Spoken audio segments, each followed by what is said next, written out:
আমাদের এই ট্যাঙ্কটি যারা আমার পুরনো ভিডিও দেখছেন তারা জানেন বা দেখছেন। এই ট্যাঙ্কটার বয়স 2 মাসের কাছাকাছি হচ্ছে। এখানে বুসাফ্লান্ডা আছে, তা মন্টিকালো আছে, নাটান্স, রেনেকা মিনি, তারপরে ফিশিডেন্স মশ, এগুলো। এটার নিচের যে বেস লেয়ারটা আছে সেটা হচ্ছে সিলেট স্যান্ড দিয়ে। এই ট্যাঙ্কে অবশ্যই আমি CO2 দেই এবং লিকুইড ফার্টিলাইজার ডেইলি ডোজিং করি। লিকুইড ফার্টিলাইজারটা এপিটি ব্র্যান্ডের অনেকগুলো ভেরিয়েন্ট আছে। আপনার যেটা পছন্দ বা আপনার ট্যাঙ্কের জন্য যেটা স্যুট করবে সেটাই আপনি ইউজ করবেন। আপনারা আমাকে অনেক সময় বলে থাকেন, ভাই কোনটা ভাই?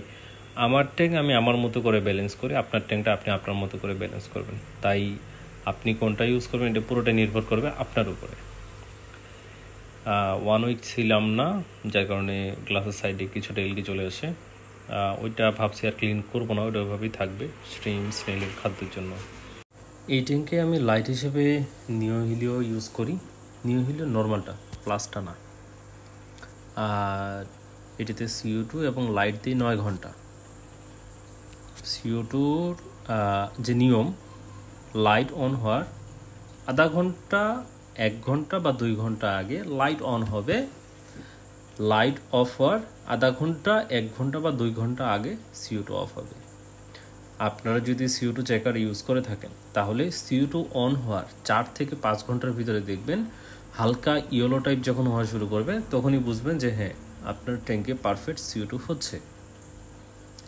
আপনাকে এইভাবেই ওইটা করতে হবে। CO2 চেকার অনেক লেট করে আমাদের রেজাল্ট দেয়, তাই আমাদের ওইভাবেই সুন্দর মতো বুঝতে হবে। বাট সিম্পল বিষয় হচ্ছে CO2 অন হওয়ার 5 ঘন্টার ভিতরে হালকা ইয়েলো টাইপ আপনার CO2 চেকারটা হয়ে যাবে, তাহলে CO2 হয়ে যাবে। নিওহিলিও লাইট দিয়ে আমার মনে হয় যে এই ট্যাঙ্কটা একদম পারফেক্ট একটা রেজাল্ট দিচ্ছে। আপনার বুসাফ্লান্ডা, রেনিকা মিনি, নাটান্স এগুলো দেখলেই বুঝতে পারবেন। আর মন্টিকালো খুব সুন্দর গ্রোথ করতেছে, কোনো রকম এলগি নাই। আমি রিসেন্টলি 7 দিন ছিলাম না, গ্রামে গেছিলাম, ভাবছিলাম যে হয়তো ট্যাঙ্কে এলগি হবে, বাট আলহামদুলিল্লাহ কোনো রকম এলগি হয়নি। এলগি না হওয়ার রিজনটা হচ্ছে রেমশন স্নিল আর শ্রিম। শুধু এই দুইটার কারণে আমার ট্যাঙ্কে কোনো রকম এলগি হয়নি।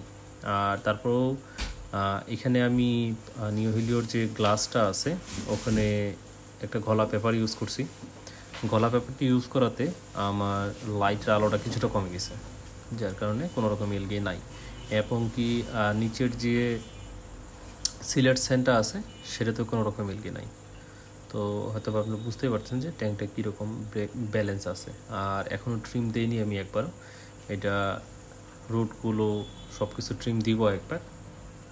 তো আশা করা যায় রেজাল্ট এর থেকে আরও সুন্দর হবে।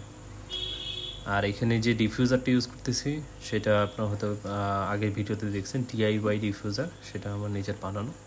ফিশিডেন্স মশগুলো আলহামদুলিল্লাহ ভালো আছে। তো এই ডিফিউজারই চলতেছে আলহামদুলিল্লাহ, কোনো রকম সমস্যা হয়নি। এতে আমি বুঝতে পারতেছি যে ডিফিউজারটা আমি চাইলে সেল করতে পারবো ভালোভাবে। তো আজকে এই পর্যন্তই।